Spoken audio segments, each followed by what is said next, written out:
Hey everyone, it's Shauna the Tax Goddess. I am honored and blessed and way excited about today's educational event from the very handsome, very knowledgeable Mr. Cujo. And we'll definitely be getting into why he's named that later. Now, Cujo, what is your specialty? What do you do? Yeah. Okay. Well, Shauna, it's great to be here with you. And it's great to be talking about accountability, which is something that I've been teaching only since like the beginning of time, or at least over the last couple of decades. I think that may be something that we're going to be covering today.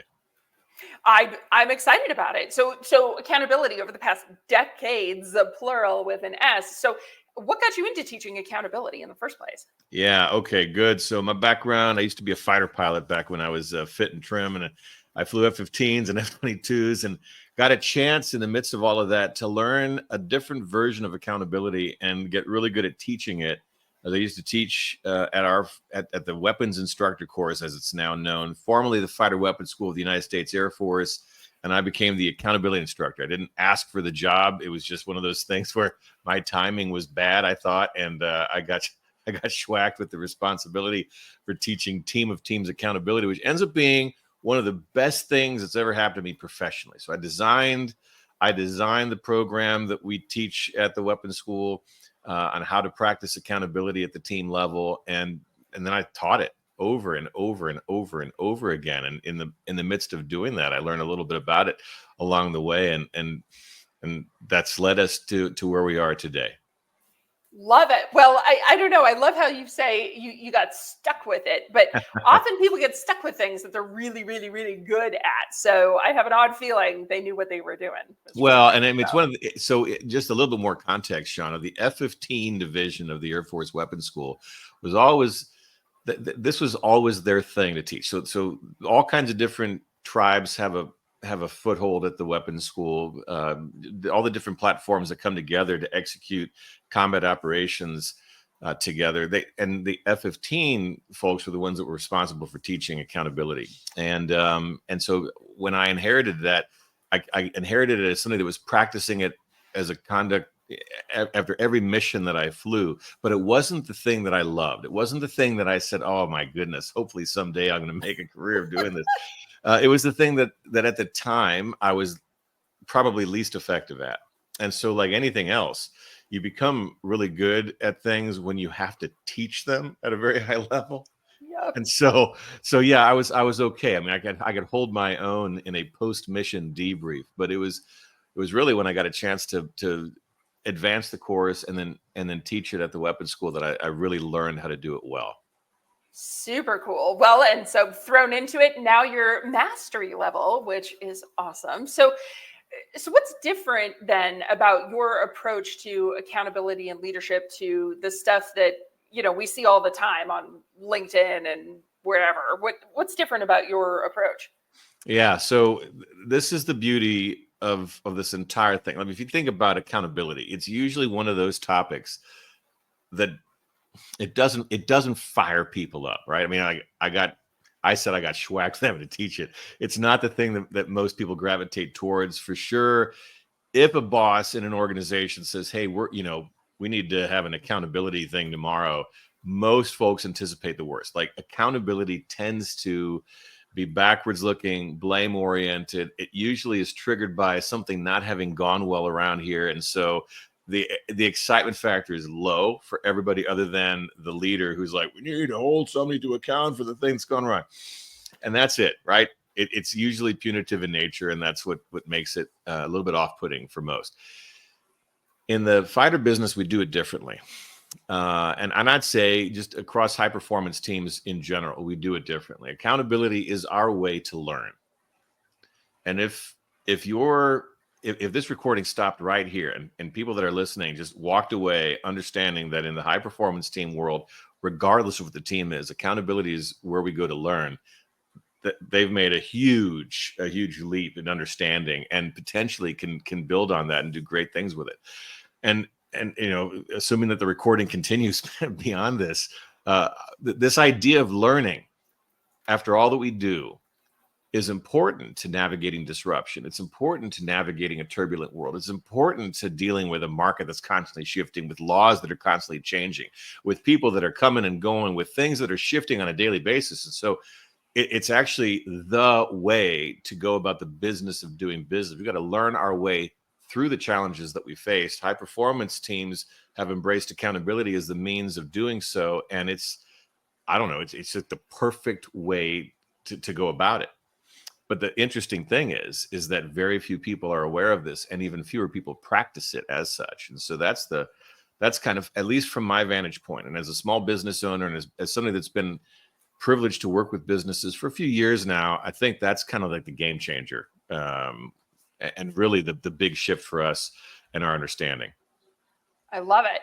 Well, and so it sounds like the accountability and this education, the high performance approach, if you would call it, is so different from what is practiced routinely, because maybe just lack of education. I mean, you've obviously had some very specialized education. So how do people even get this kind of education then? Yeah, I mean, just think about, like, where did we learn how to practice accountability? And by the way, this is a question that I ask everywhere that I present. Like, where'd you learn? Because as a business leader, you know how important accountability is. Like, in its 100%. absence, you're not the team that you aim to be, right? Yeah. And as accountants, I mean, you've fashioned an entire business around accountability, right? So you're proponents of this thing, but aside from the professional work that you do and the schooling that you had to do in order to be able to do this, where do people learn how to practice this? And oftentimes the answer is, I just picked it up along the way. You probably trace it back to, parents, guardians, and Some school. previous boss that you had that either did it well, or you went, oh God, I'll never do that. But even prior to that, I mean, just think about it. Yeah. Accountability has usually been, for us as children, outcome focused and blame oriented.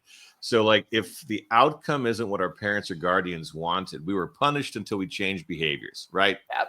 And Yep. that's something that was oftentimes punished. I spent a lot of time in the timeout chair. I understood that. So accountability for me was something that was it was a negative, and that gets reinforced over time. I mean, it even gets amplified. Like, if you play high school sports, depending on what game you're playing. I mean, football is a great example of this. You learn there that if one person screws up the play in practice, the entire team gets punished, and it reinforces the extreme negativity of accountability. Yeah. So why would you have a different view of the way that this thing could be practiced when it's been reinforced as an outcome focused, blame oriented approach all the way through, unless you were exposed to something different? And I would imagine that if you had a previous boss that saw accountability for its extreme upside and used it as a means of team learning as opposed to team punishment, then maybe that's enough to shift decades of preparation that says it's the other thing. But it's very infrequently that I come across businesses that are oriented in this fashion. So it comes down to podcasts like yours, recordings like this, to help us get the message out that there's a different way. There's a different path. Well, and so what are some of the common triggers in a business owner's mind that, hey, yeah, I was the punishment and blame side, and what should how do I fix that? What should I be listening for in my organization? Like, what kinds of things would trigger me to want to get some education? Yeah, well, first of all, I think if you're a business owner and you've been throttling back on accountability here of late out of fear of losing somebody, you're probably in a mode where you need to change your approach. And I've heard a lot of business owners, specifically over the last 3 years, who have said things along these lines. Like, Cujo, I've throttled back on my accountability practices out of fear of losing somebody. Tells me two big things. Number one, accountability is a form of punishment. Number two, you're playing for average now, and everybody sees it. So in its absence, especially if it pre-existed, then everybody knows that we're lowering the bar, we're dropping our standards, and that's not usually the thing that causes high performers to say yes. So I'd say that's probably a trigger. The other thing is, if you're repeating the same mistakes over and over again, or if you're saying the same things over and over again as a business owner, as a business leader, hey, I need you to do this, and it doesn't get done. It strikes me that accountability is not working for you, and you probably need to pursue a different path, because the contrast is, and the way that the way that I grew up using this in the fighter squadron is that nobody's held to account per se. We just know that no mission is done until we've debriefed it. And that's our nomenclature for our accountability methodology. And in the debrief, everybody is forthcoming, 100% vulnerable about everything that took place. And until we've learned why this iteration went the way that it did, we're not going to be finished. And we're going to spend the time that's necessary for us to learn how to have a better day tomorrow, only every time.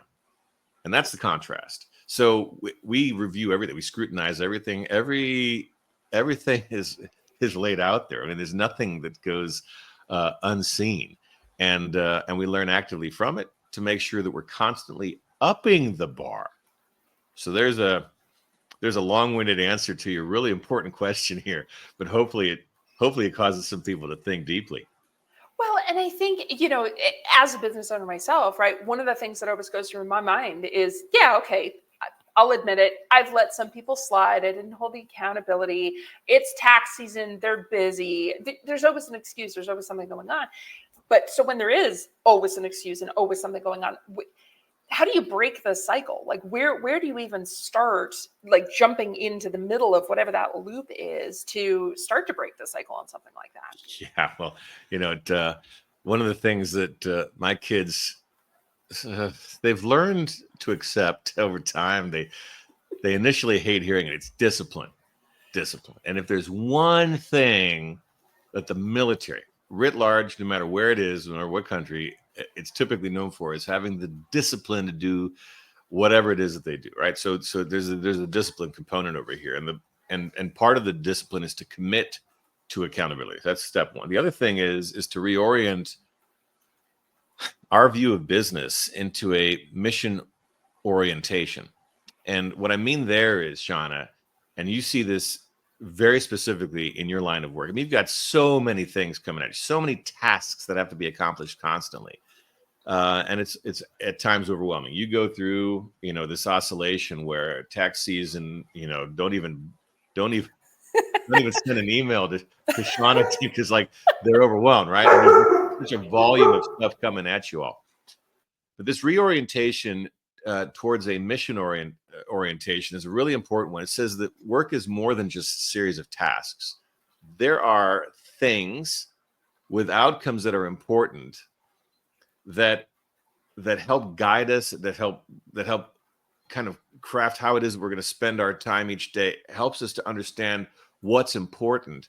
And this idea of having a mission or a series of missions suggests that the consequence matters, the purpose is embedded. We ought to plan to achieve desired outcomes. We ought to know what a definition of success would be. And then we ought to be able, after the mission is done, to measure whether or not we did what we said we were going to and why.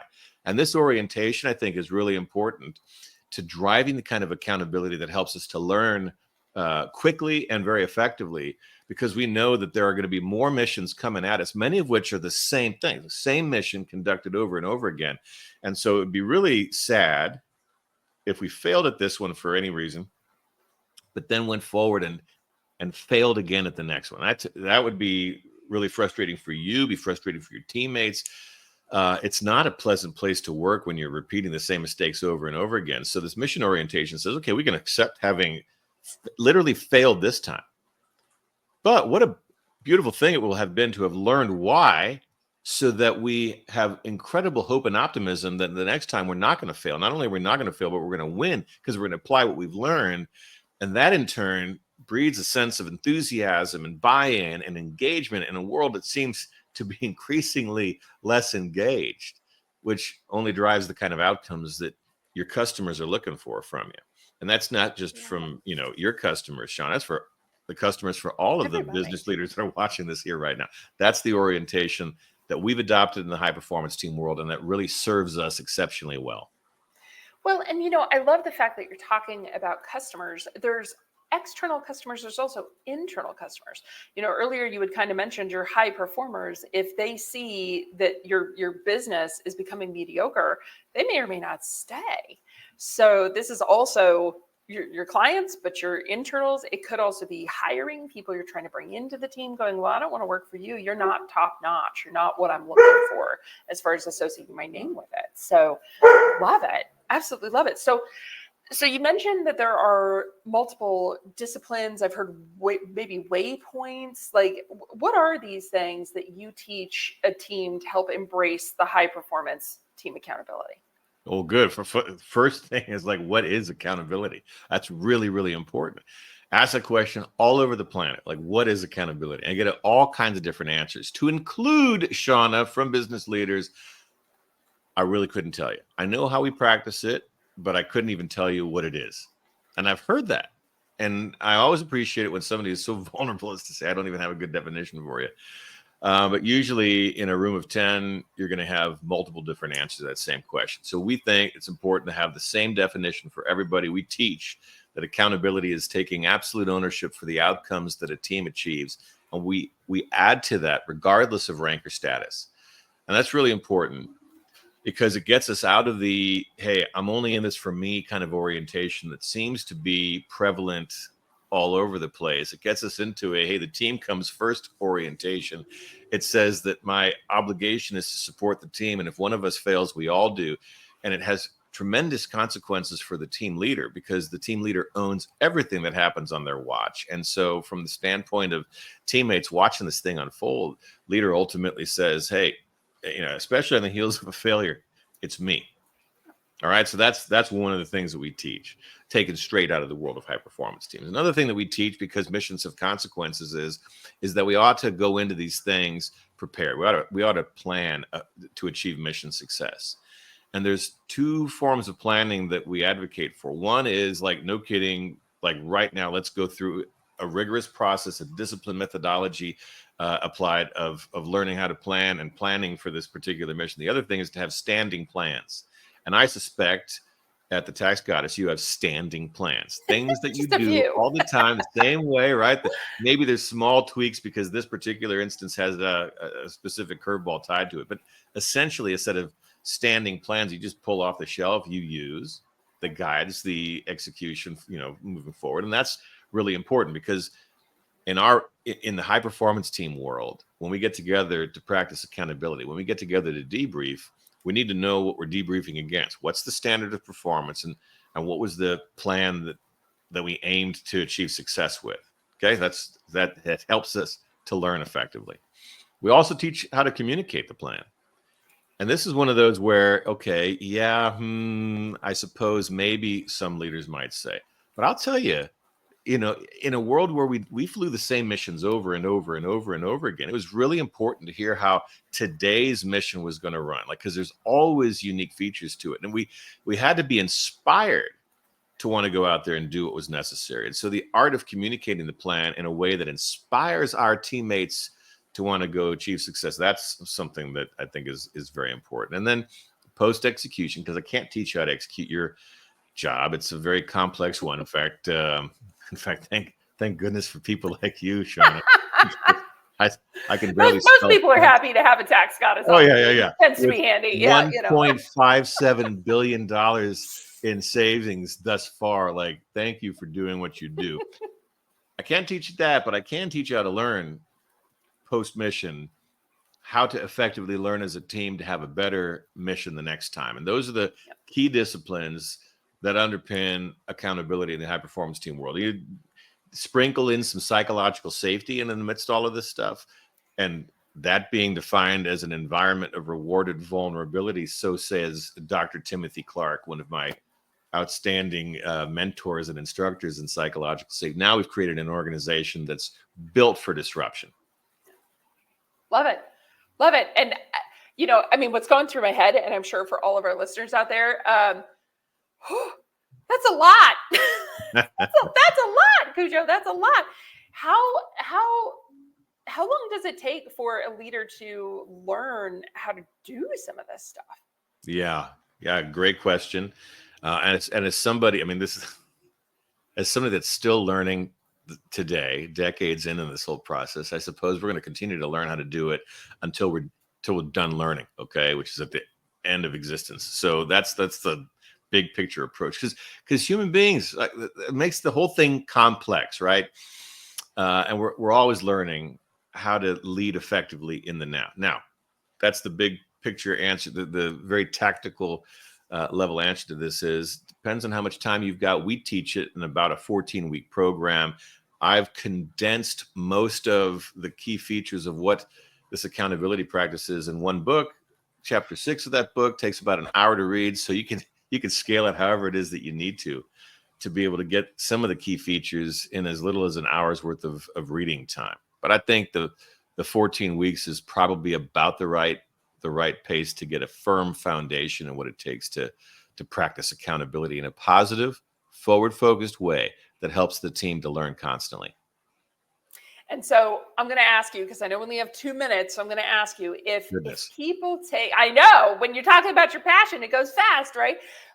When you are speaking about, and how do I want to say it? If you could only tell people one thing, and I know you said it in the first 4 minutes, right? If this is the one thing, what is the one thing that people absolutely, business owners absolutely must do, in your opinion, to make their businesses more successful? Yeah, we have to learn our way through disruption. We've got to adopt an approach that says we're going to commit to, in a ritual fashion, with discipline always, learn our way through disruption. And I'm a big fan of continuous improvement mindset, growth mindset, all this. But more important than continuous improvement is constant learning. Because there are times when you're going to take a step back. You're going to lose a key player. The market's going to shift. Something, cost of doing business, whatever. You don't have no idea what it is. And you're not going to be improving your way through it. You're going to actually take a step back. Like things are going to force the team, in reverse just a little bit. Think COVID-19. I don't think many people improved their way through the early phases of that. But everybody adopted the learning posture. And that's mission critical in today's world. Got to learn our way constantly through whatever it is that's coming. Love it. Love it. Learn it, people. Learn it. Okay. So, Cujo, this is fascinating. And people want to learn more. They want to know this 14-week, where do we go? Where do we go? Very simple answer is www.topgunteamwork.com. Everything that you need to know is right there. It's on the scrolling thing because you've built a masterful platform over here. Nicely done. All right. Tax Goddess, you rock. Well, listen, guys, for any of you that are out there, I actually went through one of Cujo's cohorts. And Top Gun graduate of one of our cohorts, as a matter of fact. And let's put it this way. You guys know that I don't bring you things that I haven't vetted myself first. And, the training that Cujo gave my team, gave me, has just completely revamped the way that we look at project management, accountability, getting everybody on the same page, making sure that the teams are actually working as teams.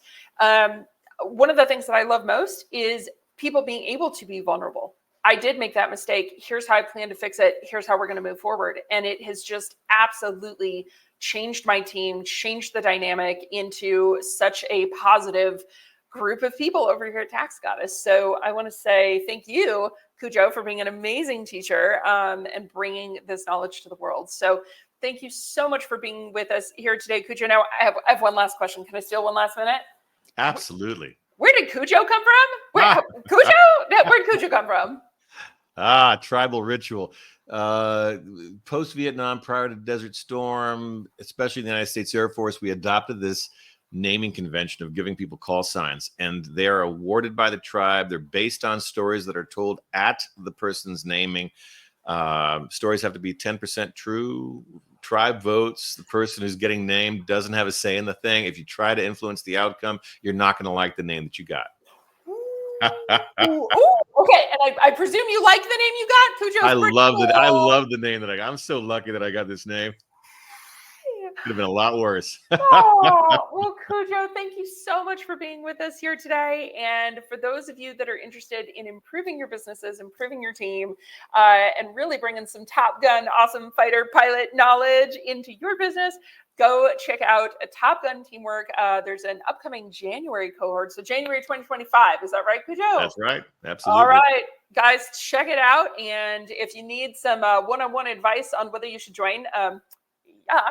But of course, you're welcome to reach out to me. I'd be happy to answer that question. So thank you so much for being here, Cujo, and we'll talk to you soon. Thank you very much, Shauna. Keep on rocking. Thanks. Bye.